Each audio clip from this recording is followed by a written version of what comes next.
Welcome to Black Health Matters. I'm your host, Darryl Armistead. This is a Howard University Hospital transplant support group session led by Dr. Clive Callender, who is a noted transplant surgeon and professor of surgery at Howard University College of Medicine. Let's join today's session in progress. Large number of people in the United States who have depression and actually are being treated for depression. The article said that close to 50 million Americans have or have in the past or are currently being treated for depression, and 20% of them have had to be hospitalized for depression. And, we talk about anxiety and depression being common, but we often don't realize that it's significant enough for so many millions of people to actually require treatment for it. We've talked about the association of depression and suicide and those kinds of things, but I'm not so sure we all realize how common it is to have friends or associates or family members who actually have depression and are actually being treated for it. Also, there's a phenomenon of depression in older people that actually is best treated by electroconvulsive treatments. So uh, it's becoming more and more common. I guess COVID kind of reemphasized and increased the number of people who had depression. And I guess recently one of the congressmen was hospitalized for depression, and so it became an issue. We've talked about dementia, but we haven't really talked about how depression can disable people and how important it is for mental health experts to be uh, involved in taking care of people. We talked about dementia. We didn't talk so much about depression. Have any of you had experiences with friends or family members who had depression that required treatment?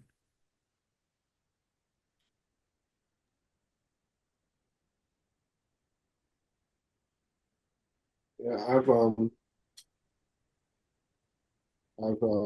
experienced a couple of family members that had depression and were treated. At one point in my life, I had depression and therapy and medication, but that was maybe 20 plus years ago. So I've been pretty good since. Yeah, well, I guess our children and grandchildren uh, have to deal with it as well as our people at our ages because it is especially problematic in people who are not actively involved with groups and don't have uh, social connections. Of course, a lot of people who go to church, they have those social connections, and it may decrease the incidence of depression, but it's not something that we actually talk about in churches. So, but it is something that probably needs to uh, be addressed in terms of the mental health issue and the importance of people who have depression to have it treated so it doesn't result in suicide or some of the other consequences of depression. Uh, but I think most of the importance of it is to realize you have it and to have treatment for it so that the dire consequences of depression, suicide, and other things, and inability to work does not actually occur. But I think it's important for us to be aware of how common it is. And I was surprised that out of 300 million people in the United States, that close to 50 million have depression. So, but that was one of the most interesting things about the diagnosis of depression. Any other comments about it before we talk about it? The second issue. The second issue is something that we all deal with, and that's stress. And one of the uh, things that was emphasized is that uh, stress is something that we know well, but it can actually help you survive if you help you thrive if you recognize that it's not something that you should use as a negative force, but it's something that you can use to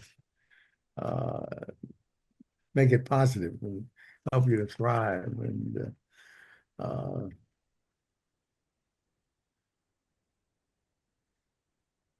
And I guess it identifies uh, the ways in which we should uh,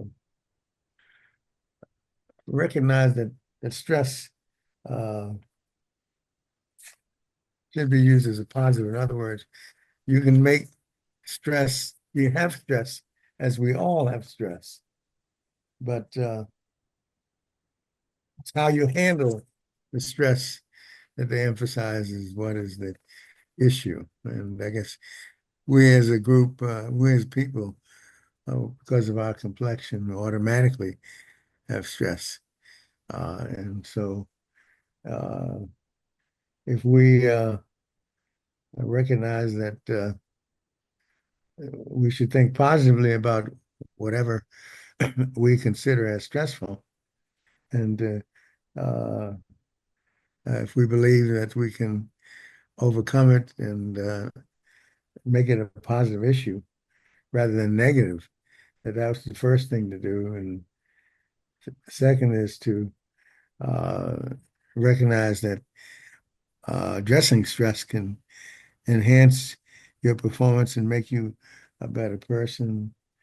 And a lot of this is under the category of CBT, or cognitive behavioral treatment, which really emphasizes taking the negative and making it positive.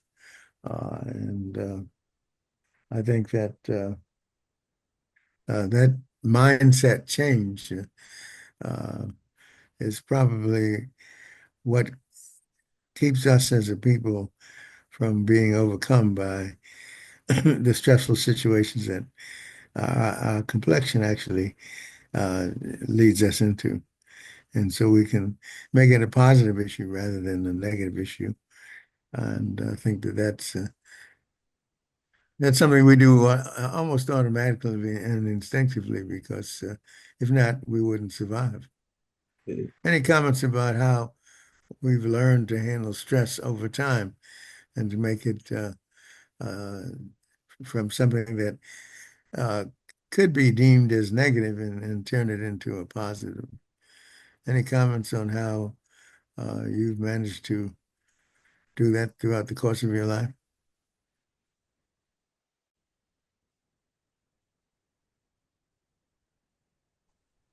I want to say something. Good morning, everyone. Hi, Gina. Hello. God blessed me um, and my ex-husband, now deceased, with a little girl. And she lived with us for less than 2 years. And that was the most formative time of my life, most pivotal, um, challenging period And there were many, many other stressors related to the good morning, related to the need to stop everything and take care of her, although I was the primary wage earner in the house. This changed everything. And I was led to be um, of use to other people that I came into contact with when I was taking care of her in the hospital and with therapists, etc. So that not that many years later, after we lost her, I graduated from the GWPA MPH program, all because I wanted to bring some understanding into other people's lives of how something so drastic can turn into a um, challenging, beneficial experience. And so I dedicated my career to her. Um, and so today I look back and think that it could have gone so many different ways. Grateful for my career and extremely grateful for the inspiration of a little girl that fought to live. Thank you for sharing. Thank you very much. You're welcome. Her name was Shalina. Her name is Shalina. Okay. Any other things you want to share on this? And then I guess final article is an article interesting that talks about the four great benefits of drinking coffee, which was kind of surprising to me because I drink coffee very uncommonly, although it's probably one of the commonest drinks that you can have in the United States. How many of you are actually coffee drinkers? A lot of you. Interesting.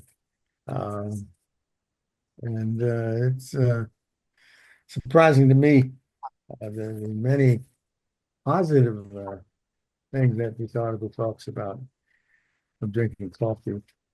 Uh, One of the first things to talk about is that it's good for your liver, which is a little surprising to me. I didn't realize it decreased the rate of liver cancer, which is shocking. And then it lowers your risk of type 2 diabetes. It also lowers your risk of Parkinson's disease. And then finally, it encourages you to exercise, which of course uh, lengthens your life as well. So you coffee drinkers have something that helps in a number of ways. Although I think coffee may be one of the commonest drinks in this country. And some people don't think they can exist without coffee, but sharing those four different ways in which coffee uh, increases your life, the length of your life and the quality of your life is interesting to share. Any comments about that? What about caffeine versus decaffeinated coffee? Do they make any comments about that? For the most part, they're talking about caffeinated coffee. Yeah.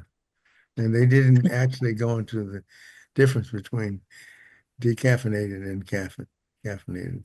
Dr. Perez? I'm glad there's one thing I like that's good. Yeah.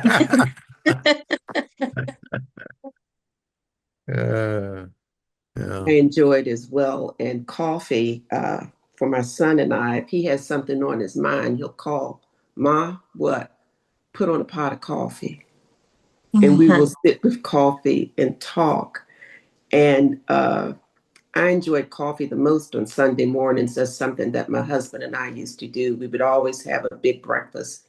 And I have my son and two grandkids, and oftentimes on Sunday they'll say, "We're coming." And of course, I meant all morning. So you put the coffee on, not for them, but for me. And I enjoy it. And actually, on Thursdays during transplant, my coffee is brewing as we speak. So I enjoy a good cup of coffee. Yay. Okay, thank you for sharing. Mhm. Okay, John, I guess we can start with the articles. The other, there was another article that was interesting because it talks about the fact that many of the hospitals are initially, if you uh, apply for insurance coverage, they will deny you. And they are saying that 80% of the denials are overcome if you would persist with your request for authorization of a procedure because they initially almost always deny things. So don't let that discourage you. If they say they're not paying for your hospitalization or your treatment, be sure to uh, persist because in 80% of the cases, the denial is overturned. I want to say one more thing too, Dr. Callender, if I can. You know, price of everything is going up. And I was getting angry with the Washington Post. You know, it was almost, what was it, $100 for 8 weeks or something like that. So I canceled it. I said, okay, I'll give in because they talked me into getting on Sundays. One thing I miss are those articles about health. And every Thursday you bring them up, and I enjoy it because I don't get to read it anymore out of, I guess, being angry with Washington Post and me canceling my subscription. So thank you for updating me on the health section of the Washington Post. Yeah, they have it every Monday now instead of Okay. Tuesdays. But yeah, Yeah, so I miss it. So thank you. you're welcome. Okay, this first article that Bill Cannon has introduced is Why Gratitude is Good Medicine. And it talks about all of the positive ways in which uh, being grateful for it and taking joy in whatever you do uh, enhances your, decreases stress and anxiety, lowers your blood pressure, and decreases the inflammatory markers so that being thankful and grateful, there's a song, many of you are musicians, so there's a song, Eternal Life, which talks about to be uh, understood rather than to understand, to give rather than to receive. And it's all about the positive aspects of actually it's in giving that you actually receive blessings, and it's in uh, appreciation of the beauties of life, as actually Gina talked about in her own experience, and many of us have similar experiences in which we've had circumstances that uh, could be deemed as negative, but we've turned them into a positive, and that's the way in which gratitude and stress as well can be used to become a positive influence on whatever you're doing. So it's a very good article that reminds us of the joy of giving and being grateful for whatever we have in life. Because one of the things you learn in the field of medicine is that there's so many people who have problems that are worse than yours, whatever yours are. That you're really blessed, and to appreciate the blessings that you have, and is is a way of improving the quality of your life and lengthening your life. Any comments about the practice of gratitude and being grateful, grateful, grateful? Darryl? Yeah, one of my favorite songs is by Reverend Paul Jones, where it says, I won't complain. Mhm. Yeah, And yeah, it yeah. talks about I've had some good days, I've Yeah, had some hills to climb, I've had some right, weary days and some right. sleepless nights. And the theme of that song that's so important to me is this is about a 5 minute song. He Mhm. spends 5 minutes complaining and then says, I won't complain. Oh yeah, actually, Patti LaBelle sings that song too. I won't complain, and thank you for sharing, Darryl. I sing it too. Fortunately, nobody can hear you, or You know, it's there's so many um, examples in that good reference book about how gratitude, how important it is, and it's nice to see science catch up with a over 2,000-year-old reference. thank you for sharing, Lucy. Okay, all right.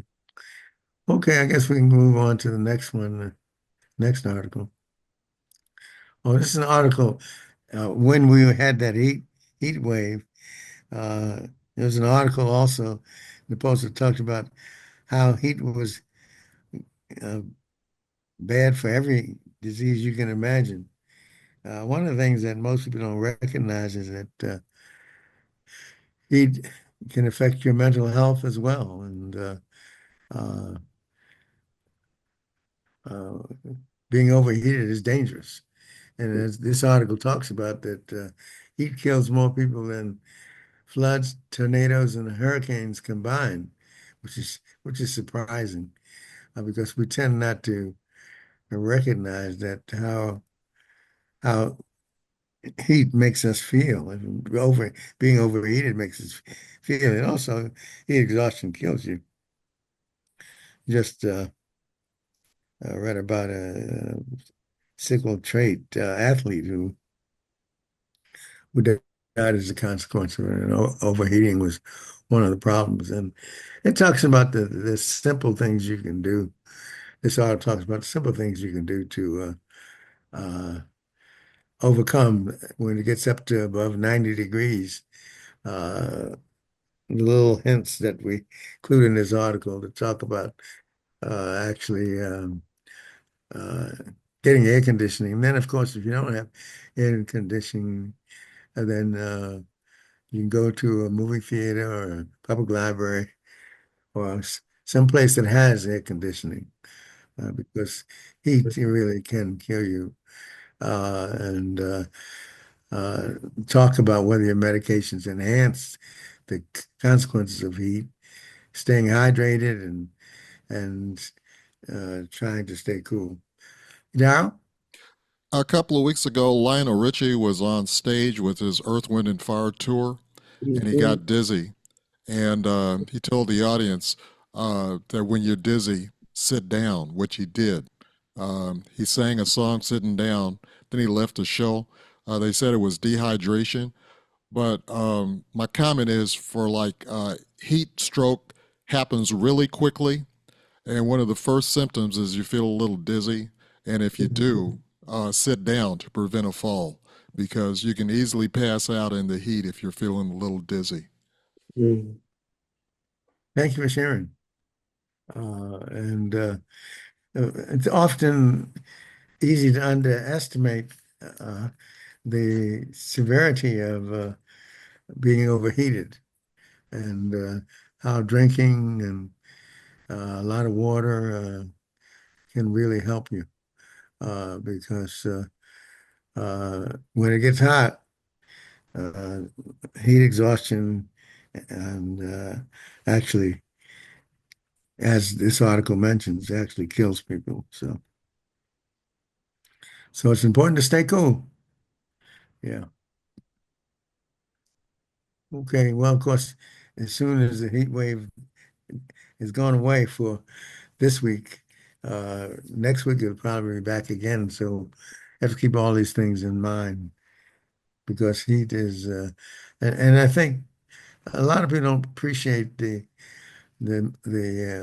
negative effect of heat on your mental attitude.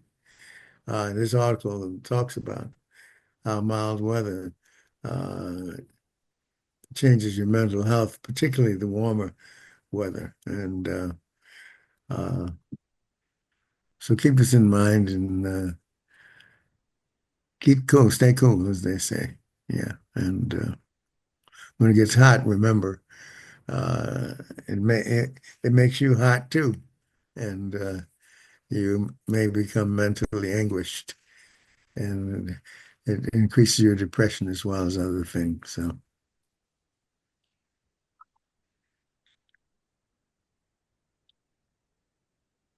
actually, it's something that many people aren't aware of the fact that the warm temperature is so dangerous, particularly in homes that have no air conditioning. Because you know, many years ago we grew up with fans and all the open windows and all that stuff, but now uh, we appreciate the importance of having air conditioning if you have it. And if you don't have it, to go to a place where they do have it.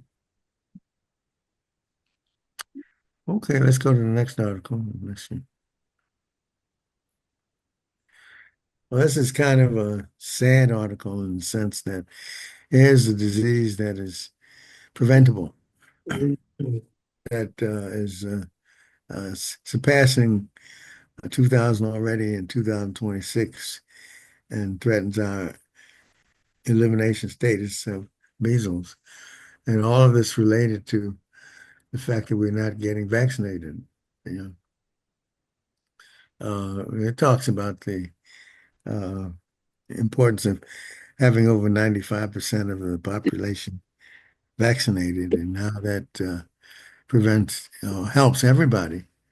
But here we're talking about situations where sometimes that gets, in some locations, down to 50%. And when it gets below 95%, then the herd immunity is lost. And about, it looks like 90% of those people who develop measles have not been vaccinated. And here again, we're talking about the new administration and its lack of appreciation for the importance of being vaccinated. And this article talks about how misinformation and disinformation has led to changes which, in the long run, will result in impacting the United States' ability to be designated by World Health Organization as a measles-free location. So we're paying the price for some of the changes in our administration, uh, and it's not something that is surprising because it was predictable. But we really need to get the vaccinations back up to where it was before, so we can have that herd immunity that protects those people who can't get vaccinated because they have good medical reasons for it.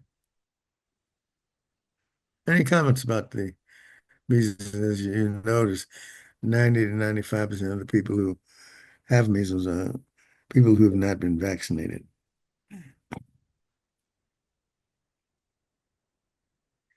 Lucy?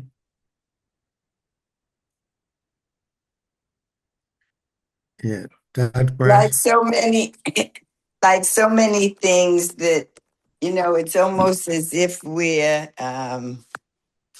uh, numb to the importance of this fact. Did I mean for a pediatrician, for us to eliminate measles, and now because of a lie, we are back to children, families, communities suffer because of measles. And some of us work too hard The most contagious. to get to the place. And I know I'm on a soapbox, but we have got to vote. We have got to remain angry. And we have got to advocate for this. We have got to be the voice that others listen to and not the misinformation that they're picking up from other sources.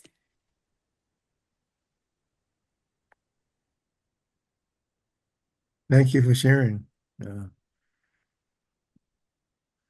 I would hope that people will listen and learn and overcome what we've let ourselves into. Because the World Health Organization will come out with statements relative to America and what it has done over the last 2 years. But the most contagious infection of them all, measles. Okay, let's go to the next article, please.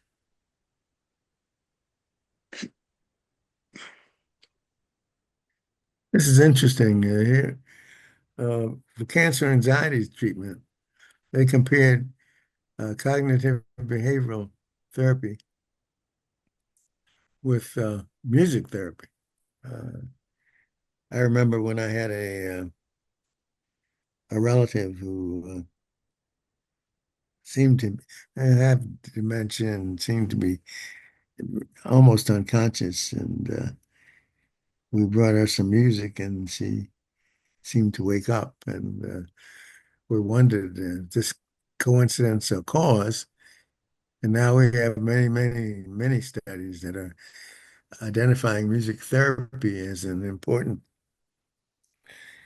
treatment for dementia and many other diseases. And this article then is now identifying that music therapy is as good as cognitive behavioral therapy, which is the psychotherapy that helps you to manage stress. And music, therefore, is delivered, whether it's by telehealth or other reasons, as a very satisfactory treatment. Dr. Perez? That patient that you talked about was completely disassociated from anything except for music.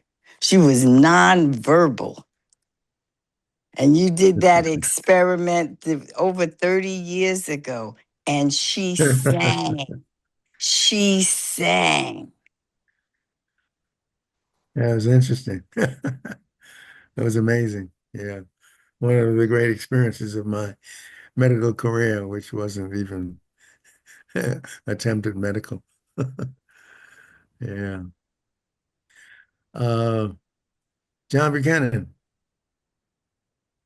Yes, what does the CBT involve to Involves compare to it's a form of psychotherapy which involves actually you going to the psychologist and talking about the positive ways that you can enhance whatever situation you're going through. And usually take about six to 20 sessions in which they talk about they involve psychotherapy to get you to actually resolve many of your psychological problems. And so many thought that this was the treatment of choice, but it looks like music therapy is just as good.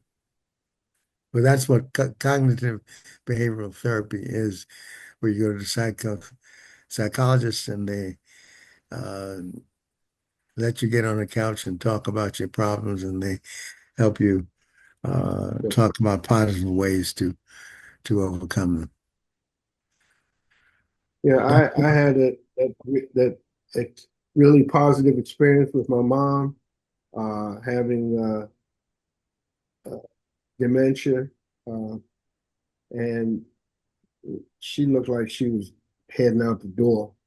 And music therapist, a friend of mine who plays the harp, came in with a portable harp and played, and the progress was amazing. She was in the hospital, and they were getting ready to send her to hospice, but then she recovered enough to just be able to go to rehab for a while.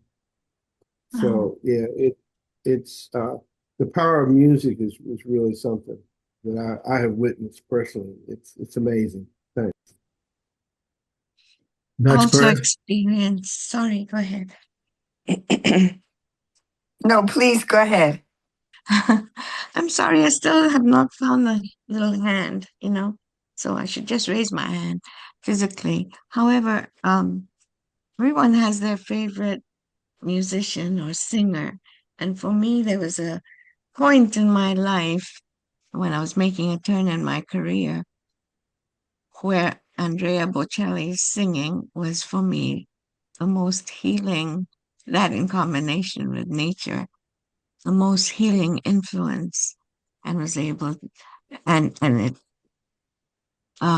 influenced me to stay where I was, face the challenge, and overcome it, you know. But without the music, I don't think I would have felt bolstered enough to go ahead. Just a Thank you for comment. sharing. Thank you for sharing. Dr. Perez, you had comments? Music is called the international language. Maybe it's the spiritual language because cognitive behavioral therapy requires you to be able to communicate on some other level that music transcends. And I think that's critical, especially because of how we are disproportionately unable to assess the kind of behavioral therapy that we need. And so music and having it in our communities and having it accessible, I think the Obama Center and the fact that they have that as one of the critical components is so important. Thank you for sharing. Any other comments? Okay, let's go to the next article then. It's about singing. Um, it's interesting that they talk about singing for pulmonary rehab. And interesting, I've been a singer for some time now, and I had a lobectomy when I was 15. And here I am now, I guess, almost 75 years later, and still singing and uh, still being able to survive. So that singing and for those who have the breathing techniques that go along with the singing uh, has been something that is very positive. One of the things that I recognize as well is that singing, whether it's group singing or solo singing, uh, it has a benefit in addition to working with other people. I know I've sung as a soloist as well as a choir member, and uh, they both are very helpful in terms of helping you mentally and psychologically as well. And there are a number of you singers out there, so you might make your own comments about way in which music and singing has helped the quality of your life.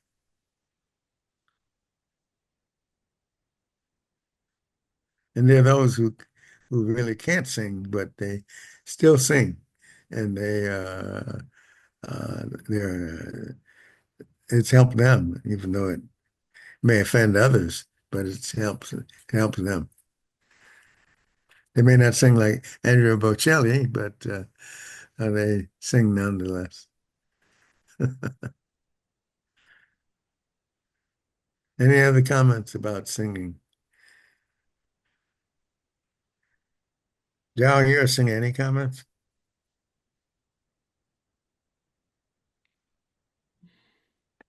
Let's see. I'm trying to think of something wise to say, and nothing's happening. Um, Can you imagine that Darryl can't say anything wise? How about that, ladies and gentlemen? well, then I guess I have to go to. Let's see. I think in terms of song lyrics. Okay, Dr. Perez, you wanted to say something? Singing and swimming got me through college, and I was part of the gospel choir at Manhattanville, Really? and they did not allow me to sing out loud. I had to lip it when we were on tour because I pull other people off key because I was so off key. But I'm telling you, it got me through. It got me through. Okay, thank you for sharing. So, music and singing, and okay, let's go to the next article. This is interesting. Sound wave therapy improves kids' congestion. It was interesting that sound wave therapy was able to relieve some of the nasal congestion. It made me wonder if that kind of treatment could be used for some of the asthma sufferers. But certainly for nasal congestion, there's data that supports the fact that this changed significantly the nasal congestion as a consequence of the sound wave treatments. In medicine, sound waves uh, played a major role in diagnosing illness and in this case, actually treating nasal congestion. So there's probably more to come in this area because uh, if it can help nasal congestion, it makes you wonder if it might also be beneficial for some of the asthmatics, but there's no evidence for that yet.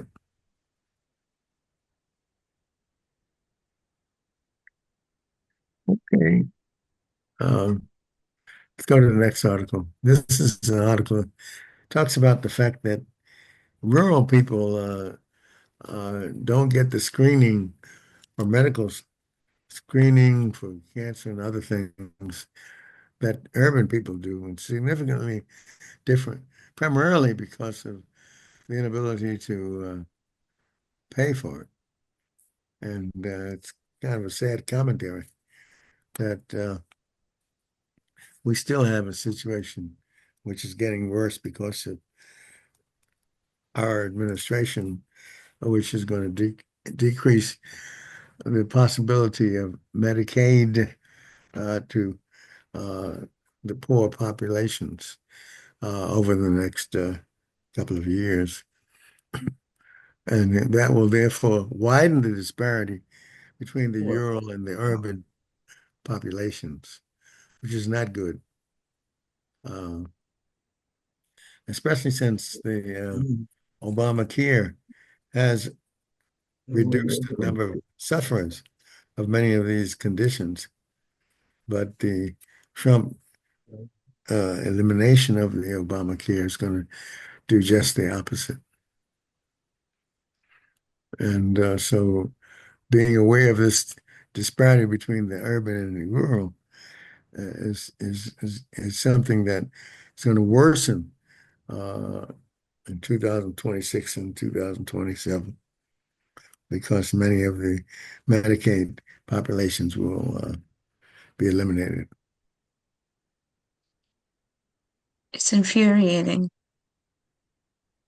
Yeah, especially the impact upon poor people. And of course, Yeah. most of the poor people in this country are white, and although they tend not to realize it, they act as though most of the poor people in this country are black, but actually, it's more white people are poor than black people because they're Well, more. at least, I'm John sorry. Buchanan. Yes, I was going to comment on that because that seems like it's going to backfire on the current administration. How's it going to backfire? Well, you have to vote, and the poor people. There's so many more white poor people that are being affected by the same thing. It's gonna, Yeah, I hope you're right. Because you're right. It would seem to me that that would be the solution, that they would vote appropriately. But a lot of them voted Trump in. So it's been interesting. But you're right. We're going to find out, though, shortly. Dr. Perez? We own it's so important for us to talk this out and to make sure that other people realize that. I don't think white people know that. They don't know that. And they don't listen to what we listen to. And especially we know that about soul language and music and communication, and they're only listening to what they listen to. And that's why the lie is out there. I don't know if it's we don't even, I can't even say have this kind of conversation where you're waiting on the grocery line because we have our food delivered, or we're on lines where we don't even have a cashier. We have a computer. Uh, Thank you for sharing. Yeah. Um, any other comments? If not, this is an interesting article again about music and a neurologist who happens to be a musician who also uh, recognizes that many physicians are musicians as well, and that music plays a role in so many different things as well as art. And he points out that music is an important therapy that has a long history. And it's interesting to see how musicians of the past, he speaks a lot of Gershwin, who also had deafness as well. And talks about the brain center and how strokes and other things can interact with the ability to appreciate music, uh, which just supports some of the other articles we've talked about.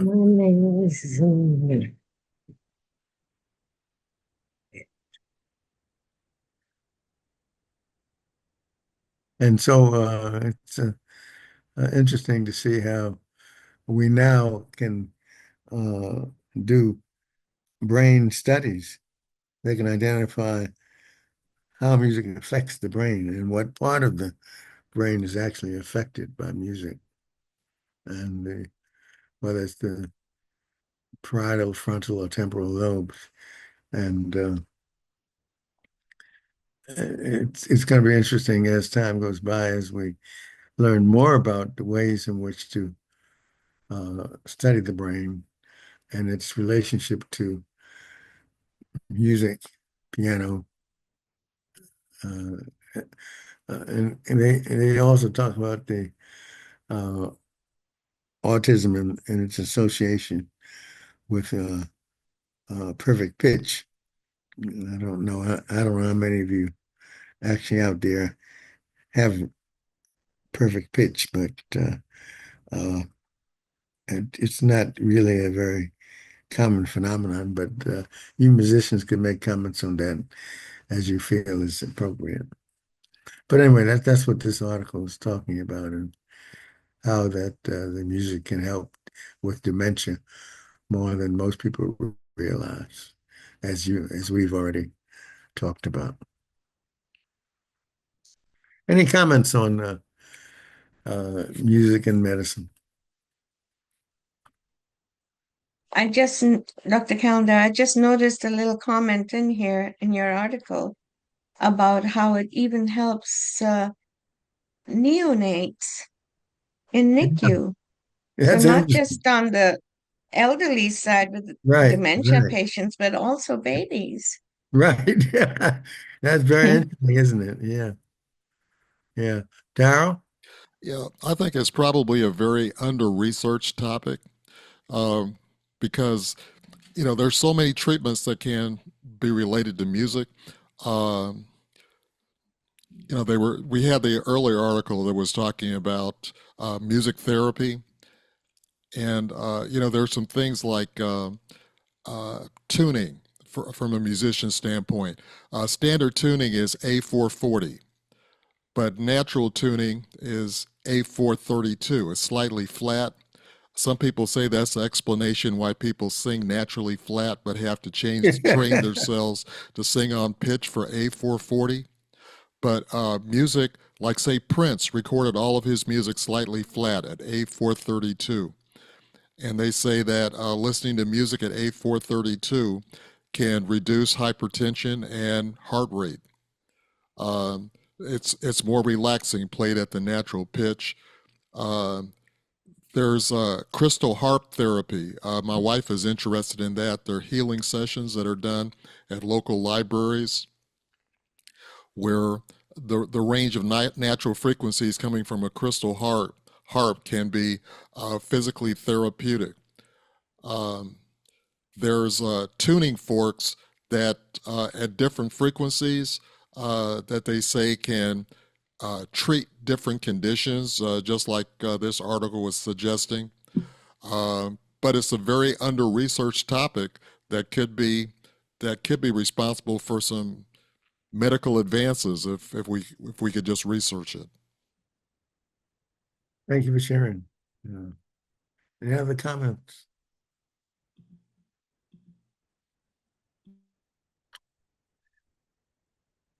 Okay, very, very. I think the other area that may be as underappreciated is the role of art therapy, because I remember my sister took up art therapy when she was in her 80s, and it was very helpful in many ways. So that's also under research as well. So music and art. Yeah. Okay, this next article is talking to us about GLP-1's compulsive behavior. And I think I had shared last week that at our transplant meeting, we'd identified that GLPs ones also increase the transplant survival rate after transplantation with immunotherapy. So that there's so many ways in which GLP-1s are beneficial, and uh, addiction and compulsive behavior is another area that seems to be uh, helped by the GLP-1 drugs. So there's no limit to so far to what positive aspects can occur as a consequence of GLP-1 drugs. We're just beginning to study its impact upon the addiction and obsessive compulsive behavior. But it's clear that it may well be able to decrease some of our violence, maybe. And the early evidence is that that's the case. Dr. Perez. And again, I say it's so important that DEI be present as we are moving forward with GLP-1s. Because if women and people of color are not included in the advancement, it will turn around and hurt us. Well, fortunately, there are a number of studies in the people of color and GLP and there are a number of NIH studies that now are involving people of color. Because your point is very well taken, and I think there are steps being taken forward now to involve the communities of color in that research because it's pretty mandatory, as you said. Darryl? And also the researchers, because we've cut them out. And now so many of our physicians are no longer in those positions. So we have to advocate on that. Well, there have been some recent grants in which people of color have been recipients of the GLP grant. So some of that is going to change. I think our protestations can be effective in terms of forcing them to uh, have more DEI involved in spite of their obvious efforts to eliminate it. They have so far recently many of their efforts to eliminate DEI in research have been met with a lot of backlash, and as a consequence, the DEI is being included more than the initial attempt was to eliminate it altogether. But there's so much feedback and backlash that is not going to happen.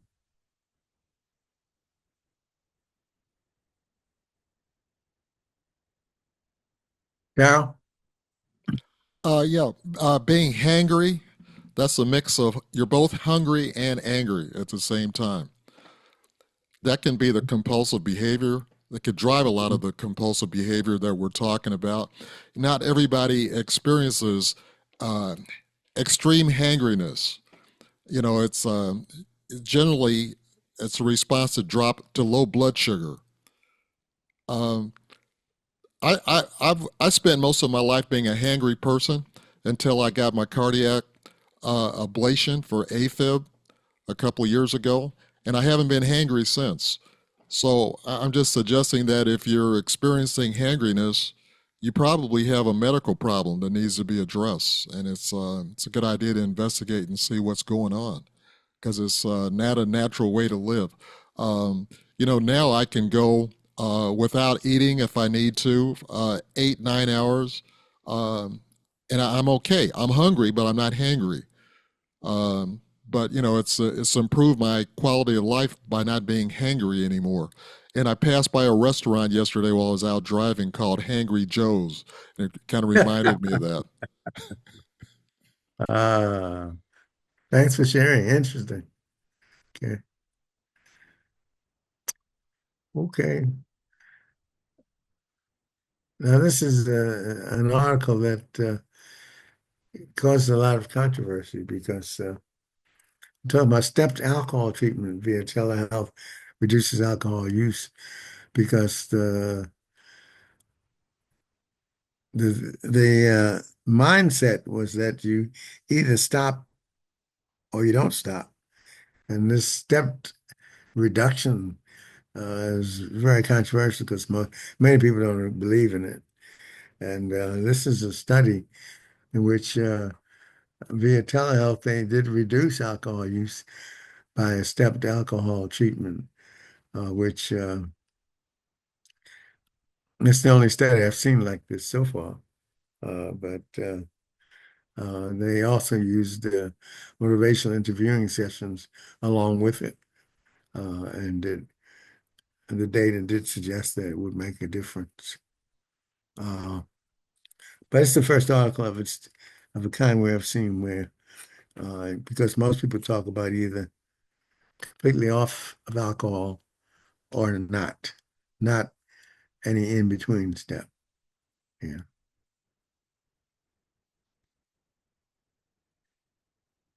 And so this is going to be interesting to see if this holds up over time uh, compared to the old tried and tested uh, proven of abstinence. Yeah.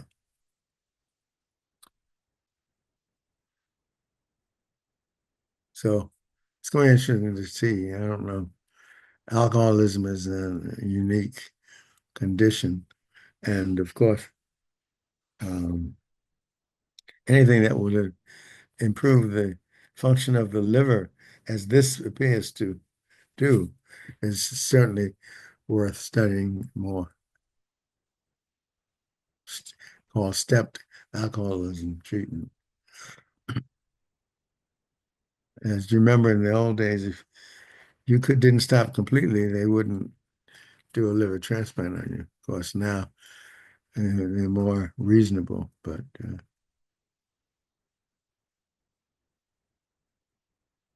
because if you told them that you were still drinking, they wouldn't transplant you.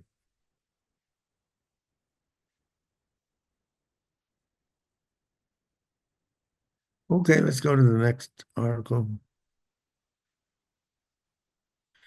This is an article that looks at the fact that you don't get cancer of the heart often.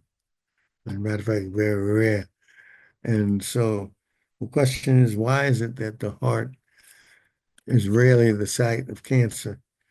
Is it because of the fact that the heart is always beating, or is it because of the fact that it's beating and it causes genetic changes?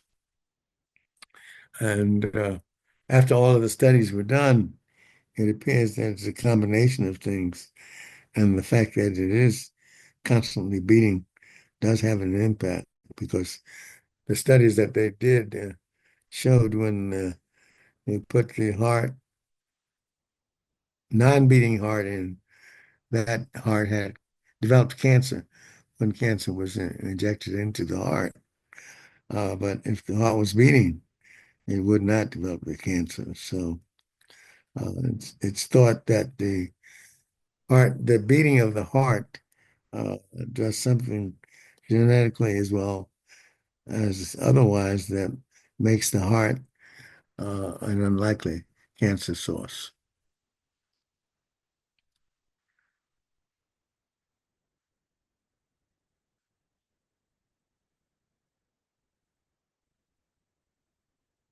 Uh, since heart cancer is so uncommon, this discussion is uh, something that isn't on our radar, but uh, it's food for thought.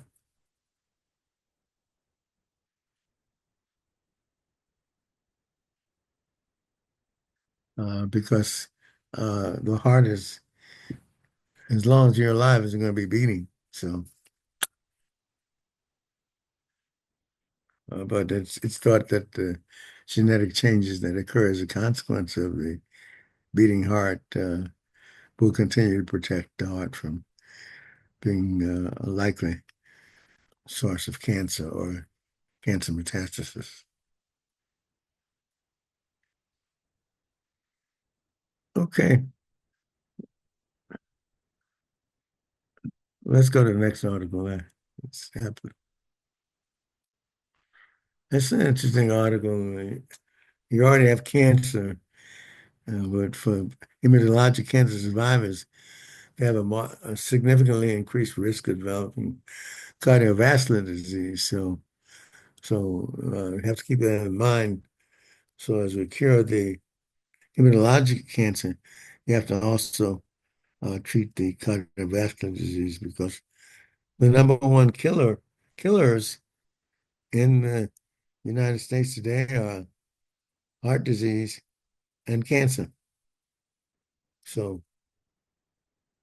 so for those survivors, we have to be be sure that we're uh, preventing or treating the cardiovascular disease that may occur, and why it occurs in the uh, cancer patients isn't particularly clear, but it is clear that cardiovascular disease is more common in hematologic cancer survivors, and therefore we have to be more sensitive and to treat their cardiovascular disease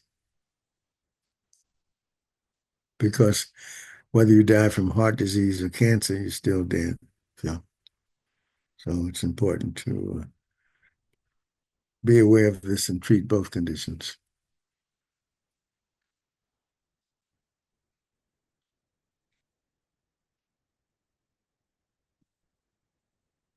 Okay, let's go to the next article. We've heard a lot of talk about creatine and weightlifters and others realizing that this byproduct of creatinine, uh, which is produced as a consequence of muscle breakdown, uh, can be considered as therapy for dementia because there's studies that demonstrate that the presence of creatinine in higher levels uh, is associated with a decrease in neurologic diseases. And the question is, if since that's the case, uh, is creatine a treatment for uh, brain dysfunction?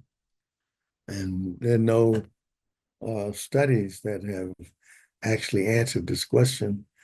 And so this is where research is now moving to see if creatine can be helpful for brain health. Uh, but we don't have enough studies yet to answer that question. But just as creatine is being used by athletes, the question is, will this also be helpful for dementia and mental health conditions? The early evidence suggests that that may not be the case, but it hasn't been studied adequately yet. So it's another area of research.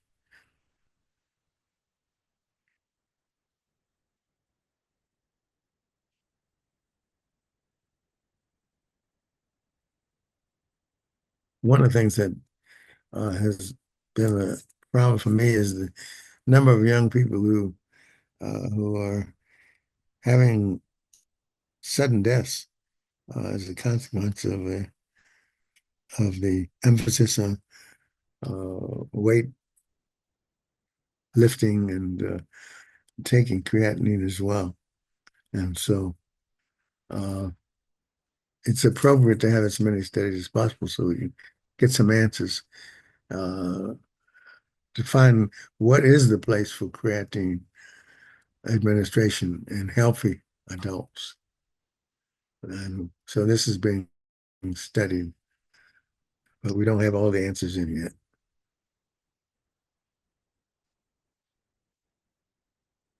However, it's clear that the athletes are taking creatine supplements to help them with their weightlifting and other activities.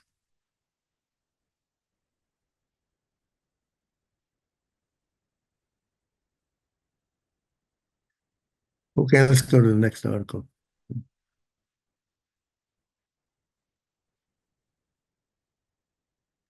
This is kind of surprising that the uh, artificial intelligence model identifies physical inactivity as the strongest county level predictor of diabetes. Um, we know that um, exercise, physical activity is important, but to identify it as the strongest county level predictor of diabetes is a little surprising, uh, even though we know that physical activity is a good way of keeping uh, insulin resistance down.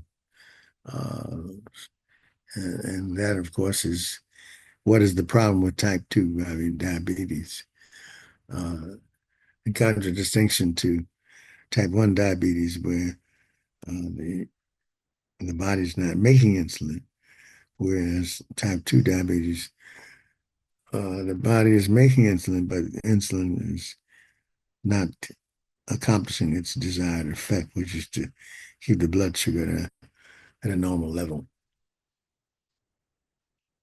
Darryl? For transplant patients that develop diabetes, is inactivity related to their development of diabetes? I think it's related to the steroids. The prednisone and the other steroids are diabetogenic factors that uh, further predispose those patients to diabetes. So that the one factor that is common among the transplant patients is the reliance on steroids, which we know is a diabetogenic factor. Of course, the real crux of the matter is to identify a way of immunosuppressing uh, without so much reliance upon prednisone and the other steroids. But so far, we haven't found a way to do that. But it is being studied uh, because the goal of transplantation is to get a situation where you can put patients on immunosuppressants for a relatively short period of time and then stop them. But we haven't, while transplant tolerance, which is what we are talking about, is the desired effect, we have not been able to accomplish that yet.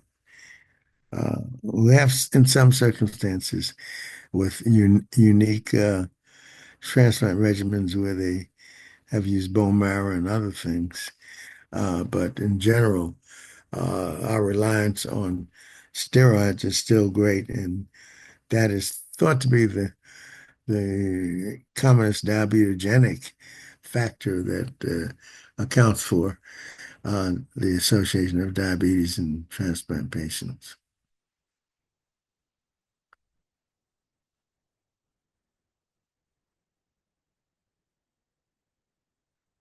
So the answer that would not be thought to be the reason for transplant patients. Uh, uh, I think it's the steroids.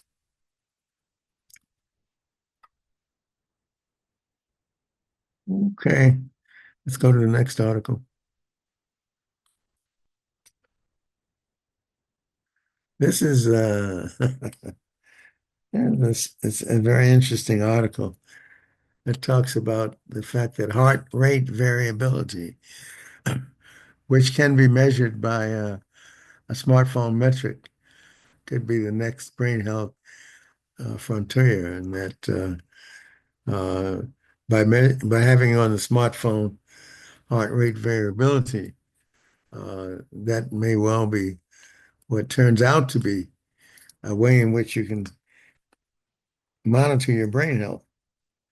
Now, this is the first report of this, uh, and so it's going to be interesting to see over time whether it holds up. But This study was recently published in Science, uh, identifies that smartphones can pick up heart rate variability, and measuring this may be a way of monitoring brain health as well. Dissociation of norepinephrine and the heart rate variability is evident on most smartphones, and could be a way of doing this. But this is early. The paper just came out and needs to be reproduced because this is a very simple, uh, non-invasive way of following the heart rate variability, and which you can measure on your heart phones. I think Dr. Perez has talked about the smartphone being used, and it's clear that there's a poverty factor in the smartphone because the smartphone is used by people who have higher incomes than those people who don't have smartphones. Smartphones still cost, and so it's something that needs to be addressed because right now it's rich versus poor in terms of who has smartphones and uses them for cardiac situations and eventually for brain health as well. Any comments on this interesting article that uh, talks about heart rate variability, which is something that has been addressed over time, but it wasn't known to have any impact upon the brain health. And now this study is suggesting that uh, heart rate variability and brain health are related. Any comments about this amazing article, which may be more research oriented than, but over time has applications to rich versus poor again, and whether you can afford a smart watch or not.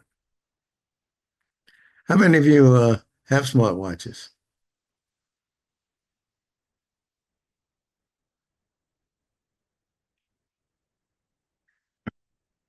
Well, anyway, it's interesting.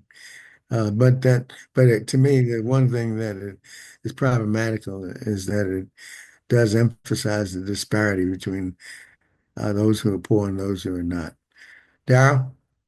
Yeah, I think most people think in terms of an Apple Watch when you're thinking of a smartwatch, and that can cost anywhere from $200 used to average of 500 or more new. And there's some affordable alternatives to that. Fitbit makes a fitness tracker that can be found for roughly around $100, so that makes it more available for people with lower incomes. And the Fitbit can track a lot of the heart rate things that we're talking about, like heart rate, sleep and stress tracking, and that's what we're talking about. So, a cheaper smartwatch can also, as far as heart monitoring, do what the more expensive brands can. Thank you for sharing. Dr. Perez, did you have a I comment? was, if we, it's so obvious and there's so much evidence to back it up. You either pay at the front end or the back end. If we were to buy in bulk and make available to those who needed smart watches, at the end, our insurance rate, the value of life, prevention, all of that would be taken care of. All of it. So who's going to do that? We have to vote to make sure Yeah. that it is on the agenda of those people that we elect. We have to do it. Thank you for sharing. I agree with you. Joyce?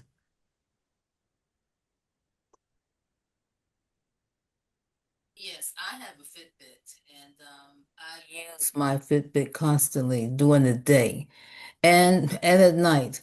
It helps me help me keep track of my sleep, how many hours I sleep, and how resting my sleep is, and also very valuable in keeping a count of my steps that I take to make sure that I reach my goal for each day and for the week. So it's very, very helpful to me, and I highly recommend the Fitbit, and it's How very expensive, affordable. how expensive was it? I've had mine now for a few years. This is my second or third one. But I think I paid it was around $120. Not very, very expensive, but the benefits that you get from the Fitbit and the information kind of outrates the cost of it.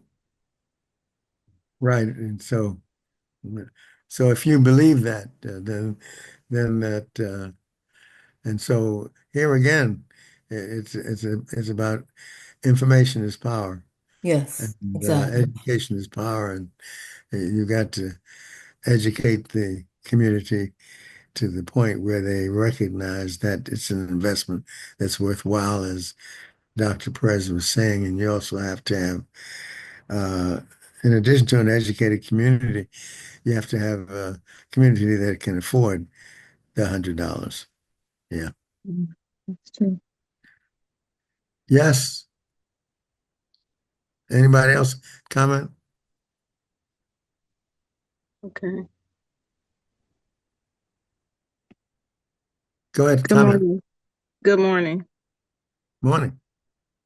I was gonna say too, with the cell phone, there are apps that you can actually get that if you put your finger on the camera, it will actually give you information about your heart rate and all of that.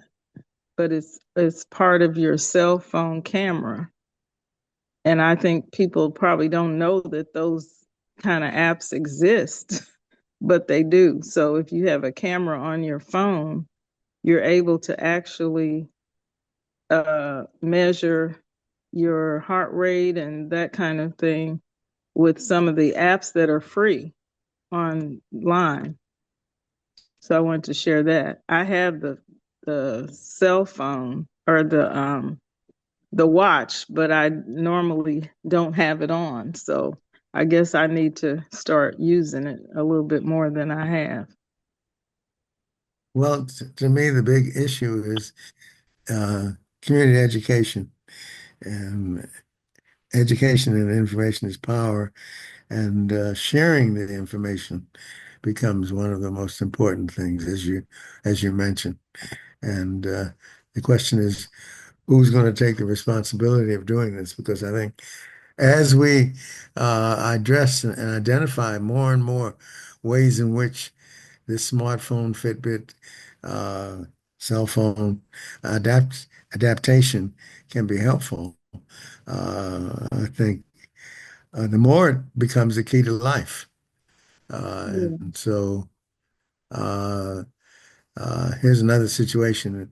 And one of the things over time I've recognized is that there are few agents as effective at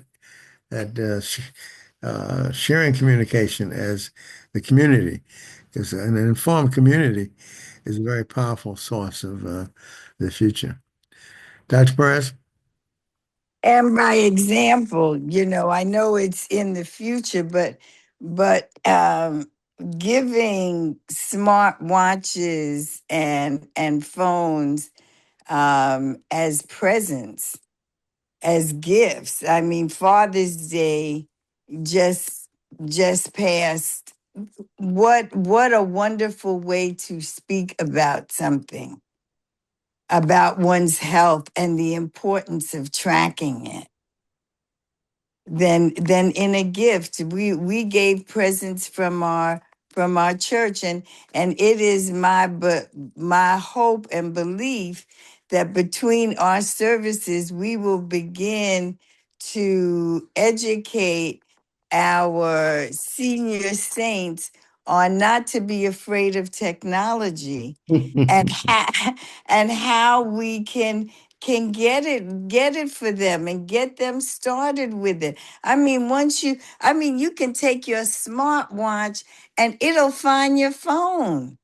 You can, if you don't know where your keys are, you can take your smartphone and find mine. So many things, but we have to show that value and where the value is and how easy it is to use for our community. So true, so true. That's more than a notion, though. Yeah, that's true. It's more than a notion, but it's something that's so invaluable, as you mentioned. Uh, and I guess any other comments? Let's go to one more article. I think we can make one more. Well, this is a nice article to close on because it's saying that our sweat can be used to give us information about what's going on with our bodies. And sometimes that's the one area that we test our blood, but we haven't been testing our sweat. And so uh, this is an article that talks about in the future that will be we will be testing our sweat uh, for the substances that you see in the norepinephrine, glucose, and others hormonal things that we tend not to even look at now. So, uh, so down in the future, uh, we'll be talking about smartphones as well as studying our sweat. So it's amazing all the things that an educated community can take advantage of. And uh, to me, what is most impressive is the fact that by community education and empowerment, these simple uh, things can be used to improve the quality of our lives and lengthen the quality of our lives. Right now, it's the rich versus poor doing it. But Dr. Perez is talking about a point where we take all of these things and educate and empower our communities so they have access to it as well as everybody else, which is not the case now. But it's a place that we need to come to. But I think you can't get there without the appropriate community education and empowerment. Any other comments? Because these are important points that you all are bringing to the table.